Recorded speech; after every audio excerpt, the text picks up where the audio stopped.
You didn't click this because you were bored. You clicked because something in you feels unstable, unfamiliar, maybe even frightening. Parts of your life are unraveling in ways you didn't plan. Old reactions aren't working anymore. People who once felt essential now feel distant or irritating. Motivation comes and goes. Your sense of identity feels thinner than it used to. And the dangerous assumption you've been making is this, that something is going wrong. It's not. What feels like collapse is actually subtraction. What feels like confusion is loss of excess. What feels like emptiness is space being made. You're not falling apart. You're shedding what no longer fits the direction you're being pulled toward.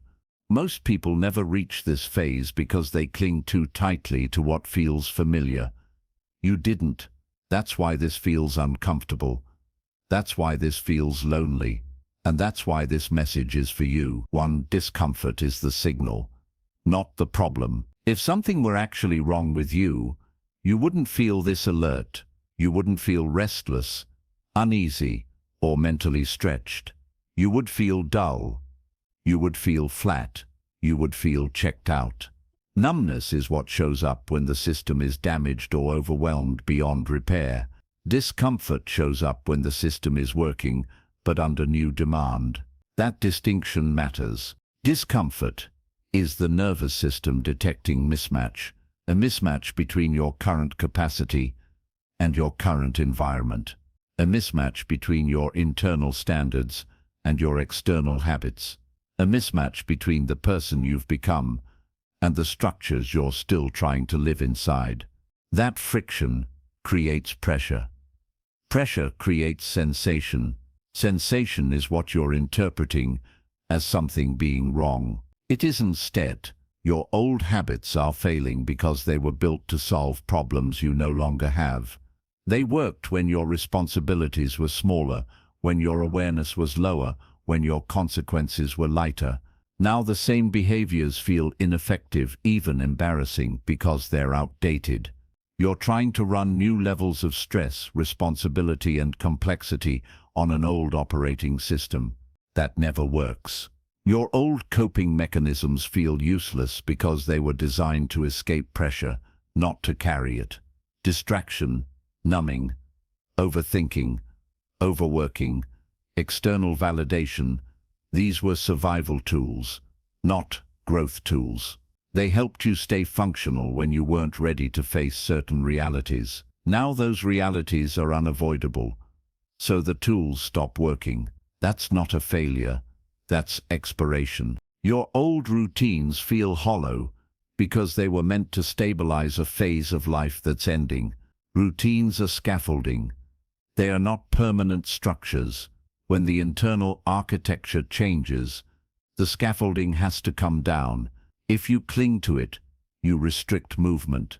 If you let it go, you create room to build something stronger. Here's where most people make the critical mistake. They assume discomfort is an emergency, so they try to eliminate it as fast as possible. They chase comfort. They look for distractions, reassurance, explanations, labels, anything that restores familiarity. But comfort doesn't solve mismatch. Comfort freezes it. It locks you into a shape that no longer fits, and then convinces you that shrinking is safety. It isn't set. Discomfort is not asking you to escape. It's asking you to adapt. Adaptation is not comfortable. It requires attention, honesty, and the willingness to let ineffective patterns die. The body and mind don't adapt through ease. They adapt through stress that is just high enough to demand change, but not so high that it destroys function. That sits exactly where you are. You're not overwhelmed because you're weak. You're pressured because your capacity has increased faster than your structure. The sensation you feel is the gap between the two. Close the gap and the discomfort fades. Not because you avoided it, but because you listened to it. So stop asking how to feel comfortable again. That question will keep you stuck. Start asking what this discomfort is revealing about what no longer works. Start asking what demands your meeting with outdated strategies. Start asking what version of you this pressure is trying to retire. Discomfort is not the enemy.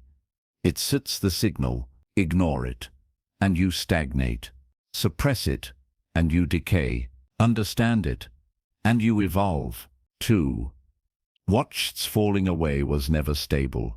What's leaving your life right now feels sudden, but it isn't. It only feels sudden because you finally stopped compensating for it. Most things don't collapse because they're attacked. They collapse because they were propped up long past their natural lifespan. You invested energy to keep situations, relationships, routines, and identities functioning even after they stopped being structurally sound. You ignored the cracks because things were still working, but working is not the same as being stable. Stability doesn't require constant effort to maintain. It doesn't demand emotional negotiation, self-betrayal, or exhaustion just to keep it standing. If something needs continuous force to survive, it's not stable. It's suspended. That's what's ending now. The job that drained you but gave you a sense of control. The relationship that survived on habit instead of alignment. The version of yourself that relied on approval, distraction, or momentum instead of clarity. None of these were solid. They were tolerated. And tolerance is not strength. It's delay. What's uncomfortable about this phase is that you can no longer lie to yourself convincingly. The awareness you've developed stripped away your ability to ignore what felt off. You didn't lose anything real. You lost the ability to pretend. That's why this feels destabilizing. The mind panics when familiar structures disappear. Even if those structures were limiting, familiar pain feels safer than unfamiliar freedom. At least familiar pain is predictable. At least you know how to survive it. What's happening now removes that false certainty. You're standing without crutches. You didn't realize you were leaning on, and that's terrifying until you notice something important. You're still standing. Nothing essential has been taken from you. What's gone are the things that required you to stay smaller, quieter, more agreeable, or more distracted than you actually are. Those things were incompatible with where you're headed, so they couldn't come with you. This is not punishment. It sets exposure of weak foundations, exposure of borrowed identities, exposure of attachments that were never built to last. Strong structures don't fall apart during growth. Weak ones do, and the fact that these things are collapsing now means they would have collapsed later, with higher stakes and more damage, if you hadn't reached this level of awareness. So stop mourning what couldn't survive clarity. What's falling away wasn't stable. It was temporary scaffolding, and scaffolding is meant to be removed once the structure can stand on its own. You stare not losing ground. You stare losing false support. And that's the only way real stability ever begins. 3. Shedding feels like loss to the unprepared mind. The mind is wired to interpret removal as danger. Less feels like threat. Empty feels like failure. Silence feels like rejection. This isn't wisdom, it's survival programming. The mind learned early that holding on meant safety, so it treats release as risk, even when release is necessary. That's why this phase feels like loss. Not because you're actually losing something essential, but because the mind has not been trained to recognize subtraction as progress. It only knows how to measure value through accumulation: more people, more certainty, more validation, more structure. So when those things are taken away, it sounds the alarm, but growth doesn't work that way. Every serious transformation involves reduction before refinement. Excess must be removed before strength can be tested. Noise must be stripped before signal becomes clear. This is not philosophical. It's mechanical. Nothing complex becomes precise without shedding what doesn't contribute to function. Right now, what's being removed is not random. It's the excess you depended on without realizing it.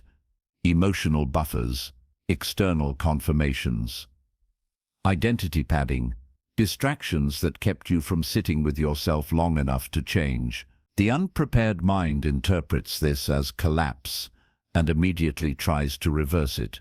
It reaches for the old job, the old dynamic, the old role, the old version of self that felt safer. That reflex is what traps people in cycles. They mistake familiarity for correctness and comfort for alignment. You didn't set. That's why this feels intense. You stayed present while things loosened. You didn't immediately grab for replacements. You let silence stretch. You let the uncertainty breathe. And that's rare. Most people abort the process here because they can't tolerate the sensation of being unprotected by their old layers. But those layers were never protection. They were insulation. They dulled discomfort, but they also dulled clarity. They kept you functioning, but they kept you small. Shedding removes insulation. That's why everything feels sharper. Emotions cut deeper. Thoughts feel louder. Stillness feels heavier. But sharpness is not harm. It's sensitivity returning. This phase trains you to function without excess, to stand without props, to choose without constant reassurance, to move without needing approval as fuel. When the shedding completes, you won't feel lighter because life got easier.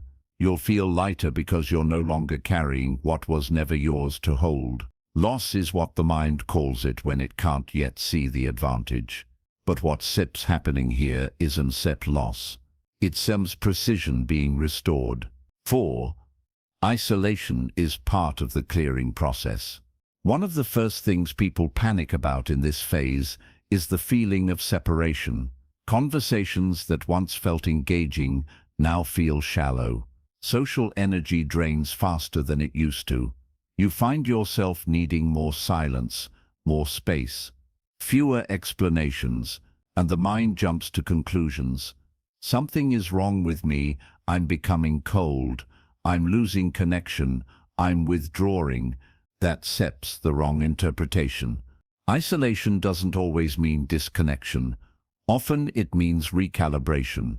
When internal change accelerates, your tolerance for noise decreases. Not because others are beneath you, and not because you're superior, but because your internal signal is getting sharper. When the signal sharpens, interference becomes unbearable. What you're experiencing is not loneliness in the usual sense. Loneliness comes from wanting connection and not having it. This is different. This is wanting clarity more than connection, and clarity requires space.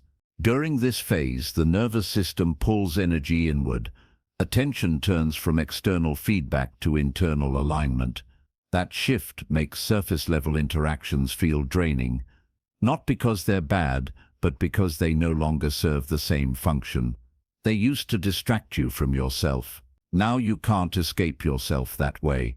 That's intentional. Isolation removes mirrors that reflected outdated versions of you. When you stay around people who only know the old you, you unconsciously maintain old behaviors just to stay recognizable. Distance breaks that loop. It allows the transformation to proceed without constant social correction pulling you back into shape. This is why people who go through deep internal shifts often feel misunderstood, not because others are incapable of understanding, but because the change is still mid-process. There's nothing finished to explain yet. Trying to explain it too early forces you to crystallize something that's still fluid. So the system chooses silence. This is also why you may feel less inclined to share plans, emotions, or inner thoughts. It's not secrecy, it's protection. Exposure too early destabilizes fragile transitions. Things grow in darkness for a reason. The mistake many people make here is interpreting isolation as a sign they should reconnect with what they've outgrown. They reach back for familiar voices, familiar dynamics, familiar roles, not because they're aligned, but because they're uncomfortable being alone with change. That delay costs them months or years. Isolation is not abandonment. It's incubation. It's the phase where the internal structure stabilizes enough to support new external connections later. If you interrupt incubation, you don't get evolution, you get regression. You're not meant to stay isolated forever, but you are meant to respect this phase instead of resisting it.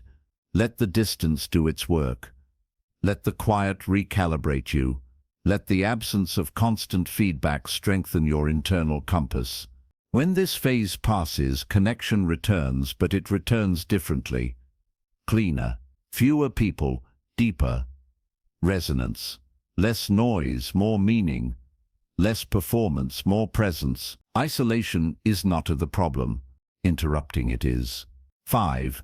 Identity collapse precedes identity clarity. At some point in this process, you stop recognizing yourself, not in a dramatic way, but in small, unsettling moments. The things that used to define you no longer feel accurate.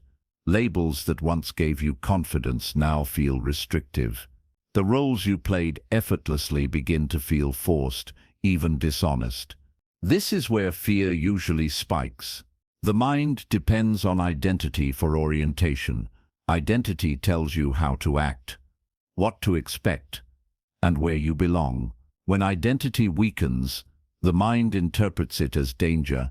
It says, if I don't yet know who I am, I won't yet know how to survive.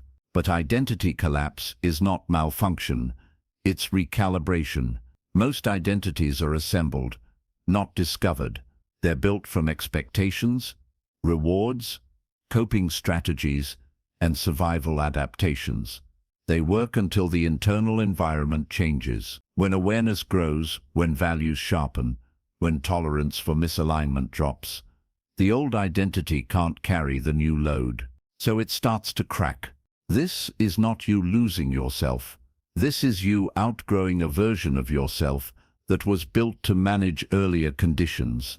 That version was functional, but it was provisional. It was never meant to be permanent. The problem is that identity collapse feels like emptiness before it feels like freedom. There's a period where you're stripped of old definitions but haven't yet formed new ones. The mind hates this gap. It wants something solid to grab onto. That's why people rush to adopt new labels, new personas, new beliefs, new missions. Anything to escape the uncertainty. That's how people trap themselves in another temporary identity. Clarity doesn't come from replacing identity quickly. It comes from letting the collapse finish, from staying present long enough to see what remains when borrowed structures fall away. In this phase, uncertainty is not weakness, it's honesty. You're no longer pretending certainty you don't actually feel.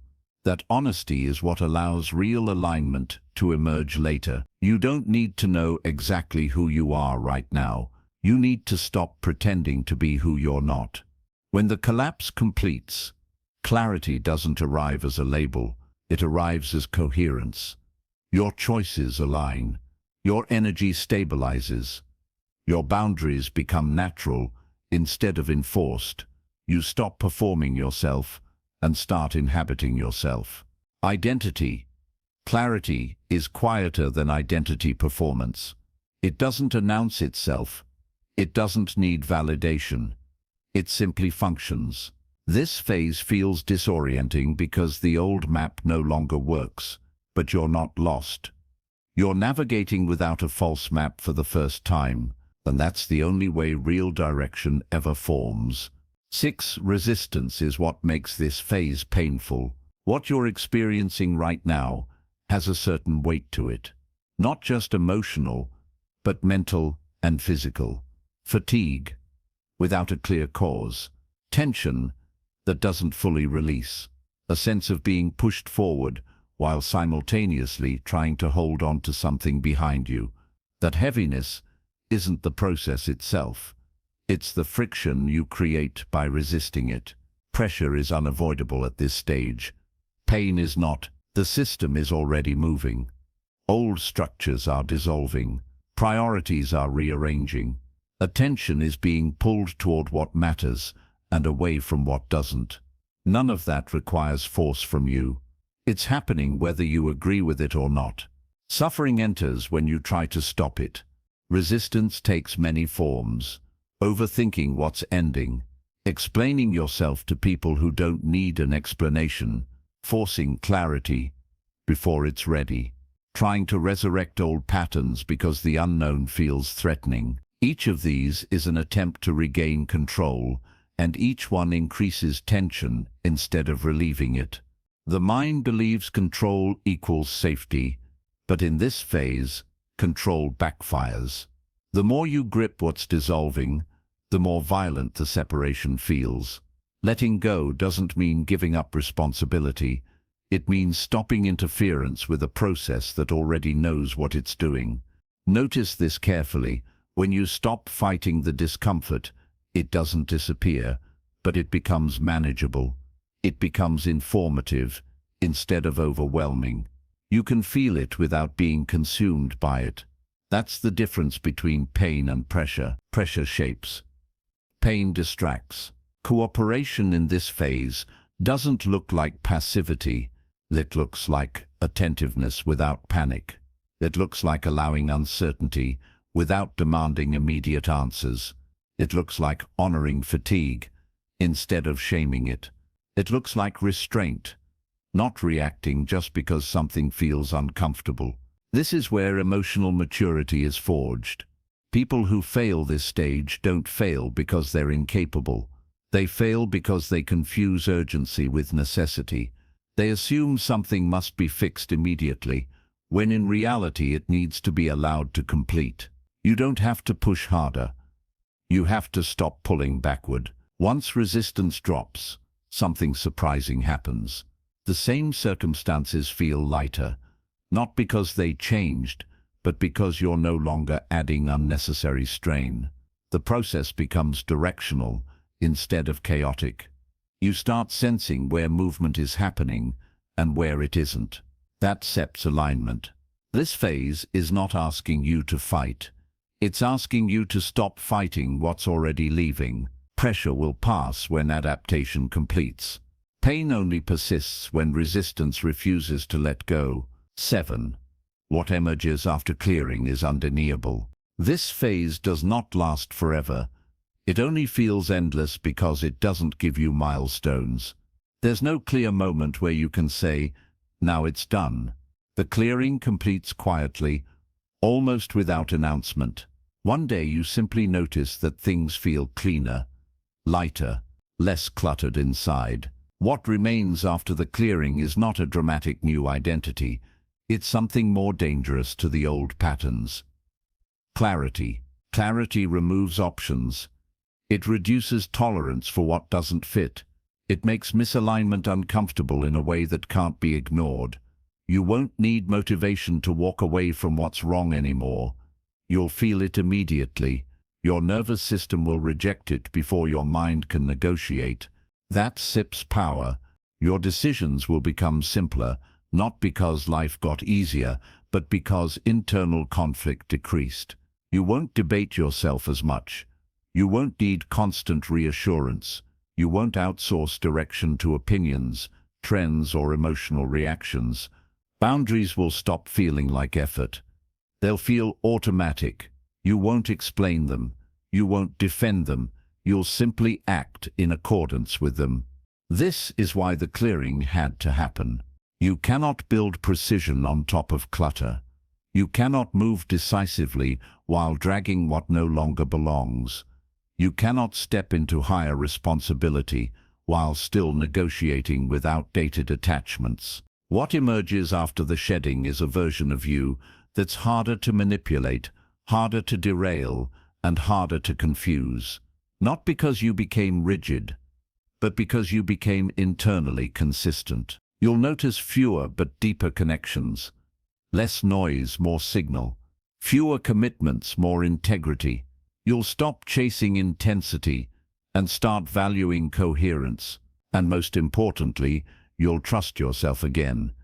Not because everything is certain, but because your internal compass works. That's what this phase was preparing you for. You weren't stat being broken, you were being cleared. And once the clearing finishes, there's no going back, because the clarity makes the old way impossible to tolerate. That's SEP's, not loss. That's SEP's evolution. Nothing about what you're experiencing is accidental.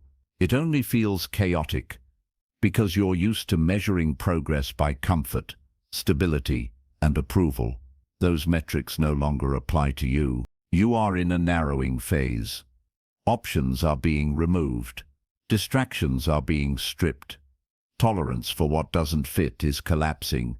That's not regression. That's refinement. If you were breaking, you'd be reaching for numbness. If you were lost, you'd be chasing noise. But you're here, paying attention, enduring clarity instead of escaping it. That tells the truth more clearly than reassurance ever could. This is not a season you rush. It's a process you complete. Let what sets falling go. Let what remains stabilize. Let the discomfort finish its work. You still not falling apart. You stare not behind. You stir not broken. You're being cleared. And what comes next won't require you to convince anyone.